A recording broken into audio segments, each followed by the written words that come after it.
Hi everyone, welcome to Board of Tanks with stewiejp. I'm Stewie, you're not, and that bad boy down there is my Centurion 5-1. But today's video is not about the Centurion 5-1, even though it's an awesome Aussie Tier 8 Premium Medium tank.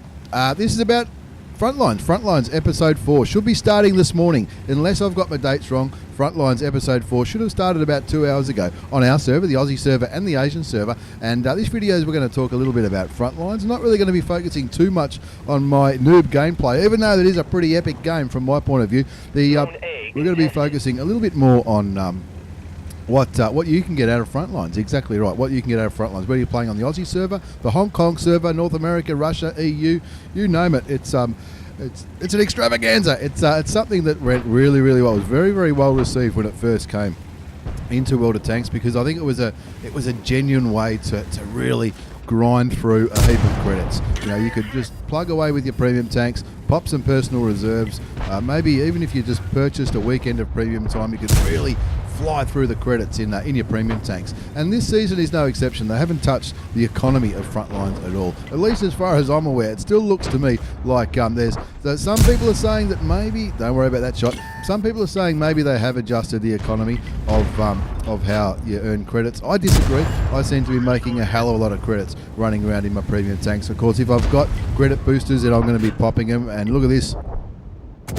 Nothing wrong with that kill. 1 pixel, that's all you need in the Centurion 5-1. Rightio, this is stewiejp. I'm stewiejp, you're not. This is all about Frontlines, today's video. All about Frontlines, what's in it for you, why you should play it, and also an invitation to jump onto my old mate Napalmer's Discord server. He created a Discord server not too long ago to try to encourage people who prefer to play on the ANZ server, based in Sydney. So if you're playing anywhere in Australia, New Zealand, or any of our neighbouring countries, you might want to jump onto this Discord server, and from about 8 o'clock Melbourne, Sydney time, Eastern time, basically do, not count-ins, but everyone just sort of jumps into queue at the same time to try and get some battles on the Aussie server. If you're like me and you enjoy your light tanks and you enjoy your medium tanks and you like running around taking advantage of the much better connection to Sydney compared to Hong Kong, if you live in this part of the world, then this is a opportunity, if you like, to play against Aussies. You'll know a lot of you might know a lot of the players that you see. I jump on when I can if I'm not at work, and I think it's a fantastic initiative that Napalmer's made, and it's just more fun playing on your own server, right? The closer your house is to the server, the better connection it's going to be. Another thing I'd like to talk about is what you can get out of Frontlines as far as the rewards goes. Now, it looks like I'm stuck here. I don't think I'm going to get stuck.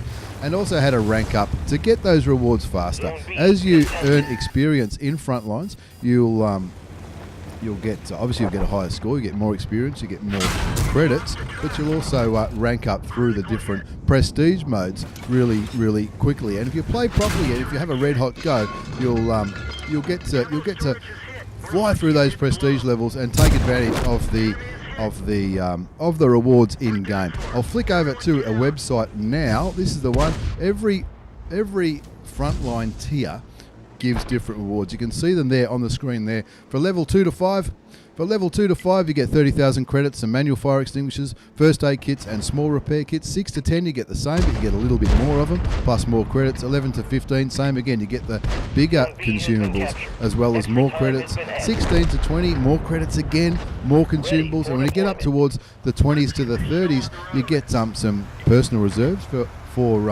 credits, and also some experienced personal reserves and some directives. Now, directives can traditionally only be purchased with bonds, so I reckon that's a pretty good incentive in itself just to try to play this game. Not only if you're running around in your premium tanks, you'll get the premium experience for your crew, experience for your tank, or for free experience, your extra credits. You'll also get some boosters and these bonus credits which keep coming up time and time again as you get to every prestige level. There's 30 Frontline tiers on the way to each prestige level. There's 10 prestige levels, which we'll talk about them in a minute, and they give even greater rewards. Now, one of the ways I've found personally the way to get the maximum score, and of course the higher score you get promoted. It's just like the army. You start off as a private. You can see I'm a private right now. Just just like in the military, you go up through the ranks. It goes private, sergeant, lieutenant, captain, major, general. And if you get general, you get a hell of a lot more points than if you do get, say, private, sergeant, or lieutenant. Capping, if you're on the attack, capping is probably the most efficient way to rank up. You see here, I'm almost at the end of private on my score, just above there, above my head. I'm trying to get this cap going. The cap is going. There's 4 seconds left. 3, 2, 1, and this is why the EBR 75 FL10 is a very, very handy tank to get. I was almost at the end of private. Now I'm almost at the end of sergeant just by capping one base. Now that was C-cap. Now C-cap is traditionally the hardest base to capture. Now I use the speed of this tank to drive past the T25 Pilot 1, kill him, and of course, but with the respawn system, you're not ruining his day. He's going to be able to come back again not too long. You can see I'm almost at the end of the sergeant rank here, so I'm taking the trying to make the most of my initiative here to try to not initiative, the number of numerical advantages we have at the moment on this flank. If we look at the, you can see we've got one extra tank compared to the enemy team. Get a few shots into that medium tank, T44 I think it was, and that gets us promoted to lieutenant. Pull back into the repair zone, and I refuel, get some more refuel, re-arm my gun, get some more rounds of ammunition, and also any damage or injured crew members, first aid kits and such, they all get replenished. The one reason I like playing light tanks, well, two reasons I like playing light tanks. One, they're fast and they can relocate and get to where the action is pretty quickly. Sometimes you get blown away, and that might be what's about to happen in this part of the game. I can't quite remember. I'm on lieutenant here. I've done nearly 2,000 damage, nearly 1,400 assisted damage, but the main reason I've gone from being a private to a lieutenant relatively quickly in this battle is because I've been captured that C zone. There's still plenty of time left on the cap, and unfortunately what we have seen over the last this year in Frontlines, people going for the objectives. Now, if you're new to Frontlines, to win the game, if you're attacking, you need to kill 3 of these objectives that you can see on the mini-map there, numbered 1 to 5. You kill 3 of them, the game's over and you win. Fantastic. That's fantastic for people like to do that. However, there's no advantage to winning in this game, which is a little bit different to what we're used to in World of Tanks. Of course, in a random battle or a clan war or a skirmish or tournaments, of course the objective is to win. The long-term objective is to rank up through those different prestige levels. And you can see I'm here in the EBR even 90. I've just been blown apart. We'll flick back to the website again. There's those rewards you get for reaching every different frontline tier. Looking at this other website, every different prestige level, of which there are 10, so there's 30 levels of each one. So I realise that can be quite intimidating, maybe. That's a lot of levels. 30 by 10, that's 300 levels to grind through. But you've got a whole year to do it, or 1 week per month for 10 months of 2019. With every different prestige, you get a different amount of bonds. Now, it starts at 250 bonds, goes to 500 bonds at level 3, 250 again, 1,000, some more 250s, 1,500. And if you're like me and you've just spent a heap of bonds on like a Clan Wars reward tank, this is a really good opportunity to top your bonds balance back up again. I haven't worked it out, but I think it's about 4,000 or 5,000 bonds up for us. 2.5, that's 3.5, 4, 5, well, probably 6,000 or 7,000 bonds there. Should you go all the way up to level 10? There's also an amount of gold at each different prestige level, and as well as the amount of gold, there's some badges that you can get. Then they found in your service records, but the big one is prestige points. At the end of each prestige level, you get some prestige points, and you can exchange those prestige points for premium tanks. The SDA2, the WZ111, the brand new Emil 1951, which is a tier 8 heavy Swedish tank based on the Emil, and there's a secret tier 9 tank coming out. Now, if you get the maximum amount of prestige points, then you will get enough prestige points for the Emil 1951 and the secret tier 9 tank. If you don't want either of those, of course you can get the STA2 or the WZ111, which in my opinion are probably maybe not the best option. Now I'm copying it here in Ascent 5-1, and I am praying that I don't get killed because the cap is about to go off. And have a look, we're at the bottom of Lieutenant. We got another big boost onto, due to capping, we got another big boost, and we're not far off Captain. Being not far off Captain at this early stage of the game is an advantage. Now the reason I was talking about the different prestige levels, the higher the rank you get in the top left hand side of the screen, the more points you get. And the points you get are relative to your performance in the game. If you get to general, you get 1,200 points. Now, 1,200 points, apart from towards level sort of 25 and above, 1,200 will be more than enough to level up, and those points do stack. The Major is 900 points, Captain 600, Lieutenant 350, and Sergeant 150. Private will get 0. So if you end up as a private, you're not going to rank up at all. But you can see by playing aggressively, you do get to rank up pretty quickly. And also by playing aggressively, this is why I run the skill engineering. It's something I haven't touched on yet, but if you've been playing Frontlines, you probably know what I'm talking about. If you have, once you get through each level, you get a combat reserve points to spend, and every different crew skill has 5 points, and you can rank them up from look at that, nothing wrong with that. Aim, Stewie, no problems whatsoever. Don't need to aim in this bad boy. Don't worry about the second shot.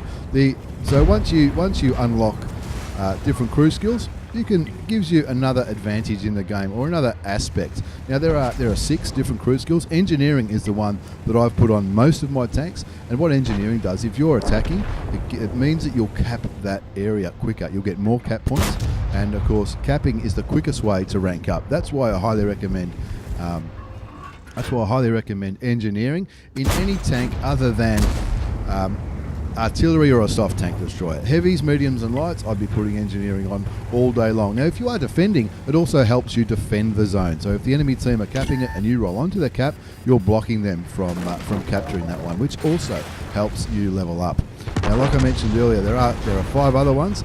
The other 2 that I run in my light tanks, so light tanks and artilleries have 3 combat reserves. Now here the Centurion 5-1, having this engineering up to its 5th tier, so 5 tiers on each crew skill. That's really going to help me cap this one out. Now you can see my teammates are getting bombed there. That's by another combat reserve, which of course is an artillery or an airstrike. There are 2 of them. One's artillery strike, one's airstrike. Shoots there. Did I get that batch at 12T? I'm not sure, but I made captain anyway. Looking around there, looking towards the T28 prototype, thinking, oh well, got to go for it. Gets set on fire. Wow. But anyway, get a little more damage out, and we're just above captain. So only 2 ranks to go to get to general. Let's see how quick we can do it. Talking about those 5 crew skills, I go for engineering in heavies, mediums and lights. Don't play tank destroyers. Certainly don't play artillery in this mode. The other 2 crew skills I look at in a light tank, because light tanks get 3, is smoke, so that if I'm capping something, I can drop smoke and the enemy will have a hard time seeing me, and also inspire. And you see that little ring around that LT432, you can see him running down here with that circle. That's inspiration. That adds a boost to not only your own crew's abilities, but also anyone who's inside that circle. I've found that even though it doesn't help you capture the base any quicker, but when you do it, it does encourage others to follow, because your vision will be increased, your camouflage rating will be increased, so maybe that inspiration will be enough for the enemy team not to be able to see you. But I put a couple of shots into my old mate Alex the Kid in the Progetto 46. Captain and a half is the score at the moment. 3,500 damage done. That's not the biggest game of my life, not by any stretch of the imagination. Going up towards the hill, I'm looking at the minimap thinking, all right, we've already captured zone A, B, C and D. We still want to capture zone E and F. If we can capture zone E and F, I reckon I fancy myself getting general and getting the most, not only the most score and the most points towards those prizes to pick up some premium tanks, but also the credits at the end of the game. I'm firing all standard ammunition. Very, very rarely will I load premium ammunition in Frontlines, because it sort of defeats the purpose of grinding credits. But however, if I'm close to general, I will quite happily spend a little bit of premium ammunition to get that general rank, because that's really going to help with my score and me ranking up towards those higher prestige levels. I'm just under prestige level 4, which I'm pretty happy about. I aim to get 1 prestige level each week and a bit, just to make up for any travelling I might be doing. I might miss out on an episode or 2 at some stage later on in the year. Who knows? That Lorraine 40 ton just shot me, blew my ammo rack up. I've been hit by, now those, I got hit by a couple of airstrikes there. That was airstrikes or artillery strikes. I personally don't use them. I know a lot of people do. I know a lot of people love them. They think that's it's certainly a good way to defend if somebody's capturing. Personally, I won't use them. I don't think they're not the way I roll. The combat reserves I use, I mentioned engineering. That's certainly in my lights, mediums and heavy tanks, because that's what's going to be pushing into those caps or defending them. And on my light tanks get 3, so they get the engineering plus 2 more. For the 2 more, they get I'll give them smoke and inspire. Inspire to inspire my team to help capture this thing or push onto an enemy tank, and smoke to hide us while we're sitting on the cap. Now mediums only get the 1. You can see that there's 3 there on this LT432. Engineering there, and the other one's on a countdown. Inspire, and of course the smoke screen, which is what I mentioned not too long ago. Looking at the mini-map, I can see that we're relatively even in this game. We're up by, even on this flank, we're up by 1. This is, if you ever watch me playing Frontlines on live stream on Twitch, I will be pressing this tab key all day long. Whatever front I'm on, if I'm attacking, and I've got the numbers, that if you look at the tab, you can see, all right, this is an even ball game. This, in fact, they're up by 1. I've just found a defender. Somehow I just blocked the shot from that defender, or my tracks ate the shot. Moving around thinking, gee, I hope somebody can kill this defender. Time to move over here, get out of the way. There's another tank over there, fire without aiming, put him into the side. That was a Samua SM. That's another handy tank. Out of all the heavy tanks, that's a tank that I really do enjoy playing on Frontlines.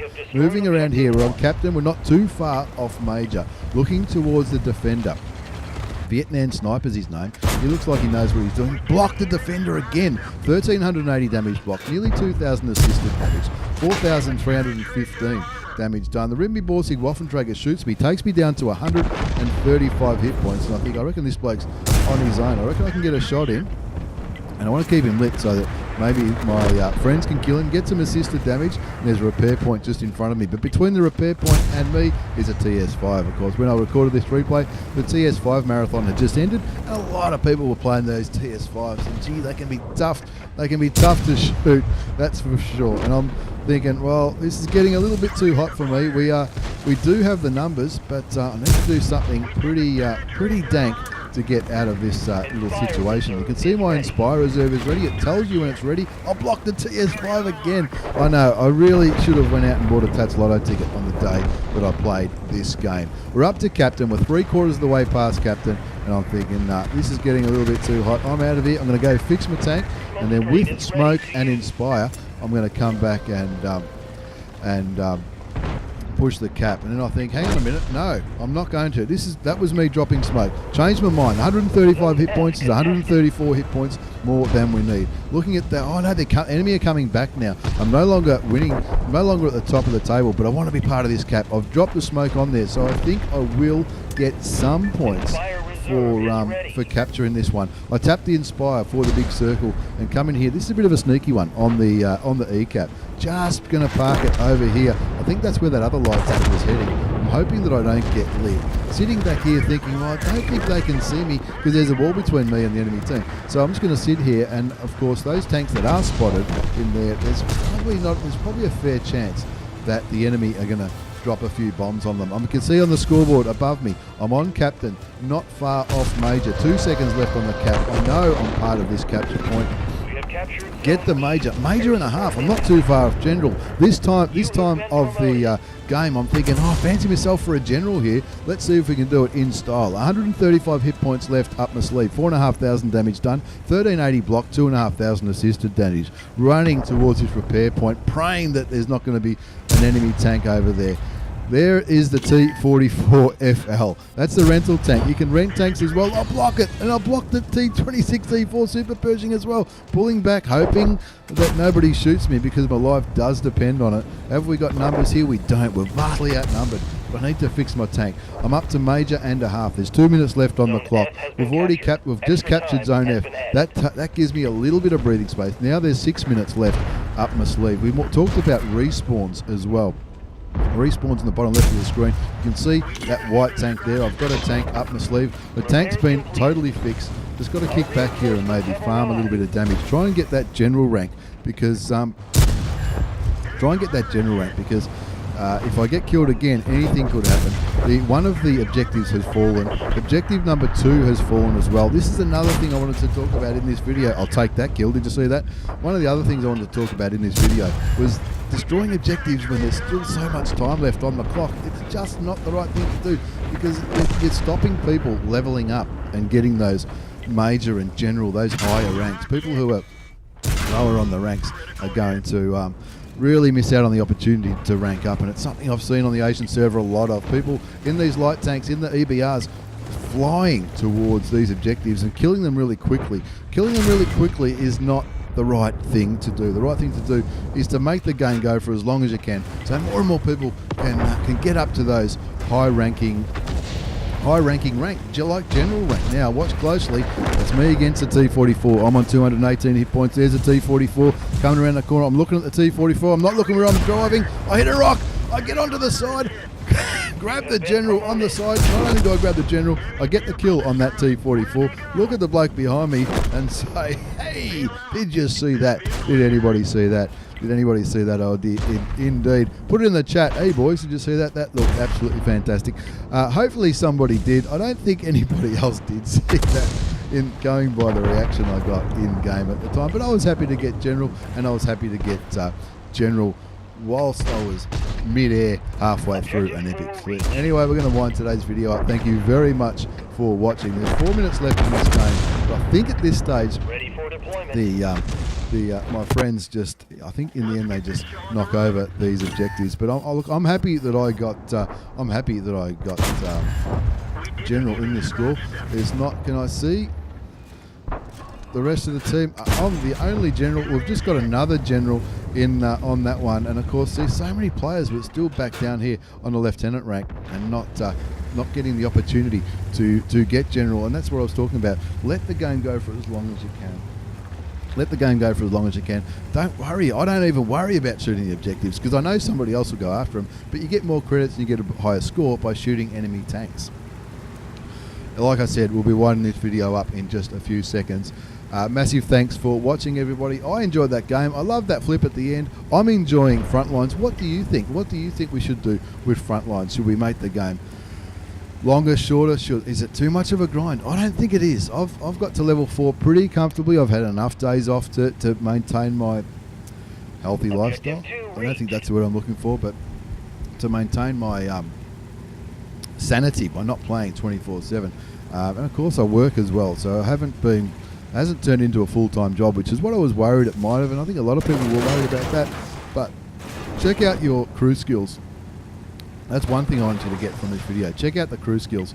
Maybe consider not using artillery and airstrike. Consider that the smoke is fun, the inspire's fun, engineering's fun when you're trying to cap.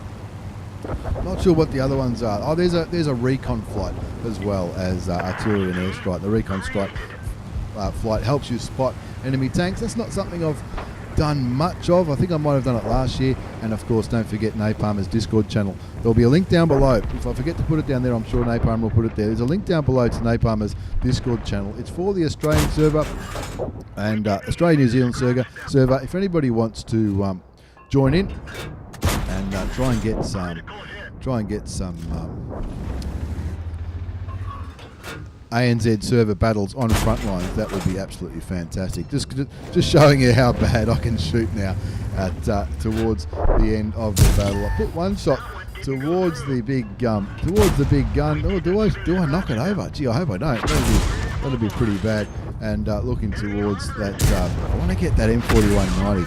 M4190 shooting me with HE. Can't really shoot too well. Don't forget to check out Napalmer's Discord server, as well as those crew skills. Check out those crew skills and hopefully enjoy the credits, enjoy the gameplay. And if you join Napalmer's Discord server for the ANZ Frontlines, then you have a bit of a a few good laughs with some more like-minded Australian and New Zealand players, as well as players from other parts of the world who like to play on our server. Once again, thanks for watching, everyone. I hope you've enjoyed this video. I hope you got a little bit out of it. What do you think about Frontlines? What are your pro tips? What do you prefer? I prefer lights and mediums, with the occasional heavy maybe if I'm starting to struggle. I personally lights and mediums, fast and furious kind of action. I reckon they're pretty good. And the EBRs, are the EBR 75 FL10s, are they overpowered or are they underpowered? Who knows?